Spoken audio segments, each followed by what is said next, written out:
तो जब से वन पीस का चैप्टर 1118 रिलीज़ हुआ है उस वक्त से मेरे माइंड में कुछ क्वेश्चंस आ रहे हैं बोनी के सन गॉड निका फॉर्म को लेके। तो इस वीडियो में हम उन्हीं पे बात करेंगे। इस वीडियो में हम 3 चीज़ों पे बात करेंगे। पहला कि बोनी का डेविल फ्रूट कैसे वर्क करता है और वो लूफी की पावर क्यों यूज़ कर पा रही है, और वो लूफी की पावर कितना यूज़ कर पाएगी, और क्या हमें बोनी को भी सन गॉड निका या जॉय बॉय की कैटेगरी में रखना चाहिए या नहीं। तो पहले बात करते हैं बोनी के डेविल फ्रूट की। तो बोनी के डेविल फ्रूट के बारे में 2 चीज़ें पता है। पहली कि वो अपनी और किसी की भी एज कम या ज़्यादा कर सकती है, और दूसरी वो अपनी इमेजिनेशन की पावर यूज़ करके अपने डेविल फ्रूट की वजह से एक ऐसा ऑल्टरनेट टाइमलाइन में अपनी बॉडी को ट्रांसफॉर्म कर सकती है जहाँ पे वो किसी का डेविल फ्रूट यूज़ कर रही हो या किसी की तरह वो बन जाए। ये सब उसकी इमेजिनेशन पे डिपेंड करता है।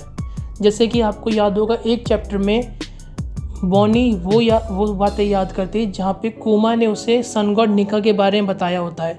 तो वही बातों को माइंड में रख के अपनी बॉडी को ट्रांसफॉर्म करती है कि जहाँ पे वो भी सन गॉड निका हो।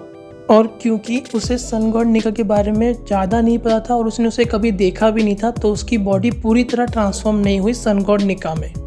तो इसी सेकेंड रीज़न की वजह से जब बोनी ने लूफी को सन गॉड निका की फॉर्म में देखा तो उसको क्लियर हो गया कि सन गॉड निका कैसा दिखता है। फिर उसने अपने डेविल फ्रूट को यूज़ करके एक ऐसा टाइमलाइन सोचा जहाँ पे वो भी सन गॉड निका हो, और फिर वो भी लूफी की तरह सन गॉड निका में ट्रांसफॉर्म हो गई। तो ये तो हो गया पहले क्वेश्चन का जवाब कि बोनी कैसे लूफी के गियर 5 को कॉपी कर पाई। अब सेकंड चीज़ कि बोनी लूफी की पावर को कितना यूज़ कर सकती है, क्योंकि लूफी ने इतने सालों की मेहनत करके अपनी पावर्स पे कंट्रोल करा और उसे परफेक्ट करा, और बोनी का सिर्फ उन सभी पावर को एकदम से यूज़ कर लेना कोई सेंस नहीं बताएगा। बट हमें यहाँ पे बोनी के डेविल फ्रूट को थोड़ा कंसीडर करना चाहिए, क्योंकि इस बात का कोई सेंस नहीं होगा कि बोनी किसी डेविल फ्रूट यूज़र की एबिलिटी देख के अपनी बॉडी को ट्रांसफॉर्म करे और वो उस डेविल फ्रूट को यूज़ ही ना कर पाए। मतलब काफ़ी हद तक तो नहीं करना चाहिए, बट कुछ हद तक उस डेविल फ्रूट के पावर के ऊपर से थोड़ा कंट्रोल होना चाहिए ताकि वो कुछ तो यूज़ कर पाए, वरना फिर तो उसका डेविल फ्रूट यूज़लेस ही हो गया ना बोनी का, कि उसने सिर्फ ट्रांसफॉर्म करी उसकी बॉडी बट वो कोई पावर यूज़ ना कर पाए। तो बॉडी को ट्रांसफॉर्म करने का फिर कोई मतलब ही नहीं बनता है। तो भले ही वो लूफी की सारी पावर यूज़ ना कर पाए, बट कुछ हद तक कुछ पावर वो लूफी की यूज़ कर सकती है। मेरे ख्याल से तो मुझे इतना ही लगता है। बाकी हमें ओडा सेंसे पे बिलीव करना चाहिए कि उन्होंने बोनी के कैरेक्टर को आगे कैसे डिज़ाइन करा है, वो कितना पावर यूज़ कर सकती है।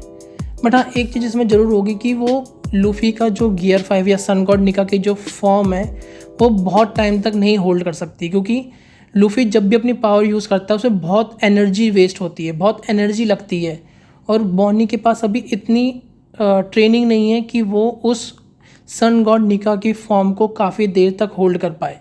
तो मुझे लगता है वो थोड़ी देर के लिए अभी सिर्फ सन गॉड निका की फॉर्म को होल्ड कर पाएगी। तो बात करते हैं अपने तीसरे क्वेश्चन की कि क्या हमें बोनी को भी जॉय बॉय या सन गॉड निका की कैटेगरी में रखना चाहिए या नहीं।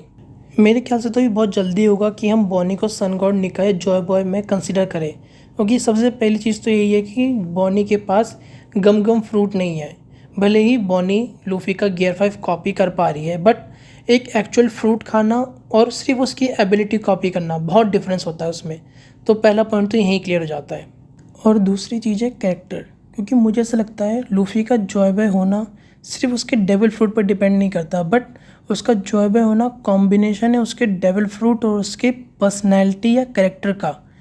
लूफी का कैरेक्टर काफ़ी हद तक जॉय बॉय से मेल खाता है, इसलिए वो जॉय बॉय है।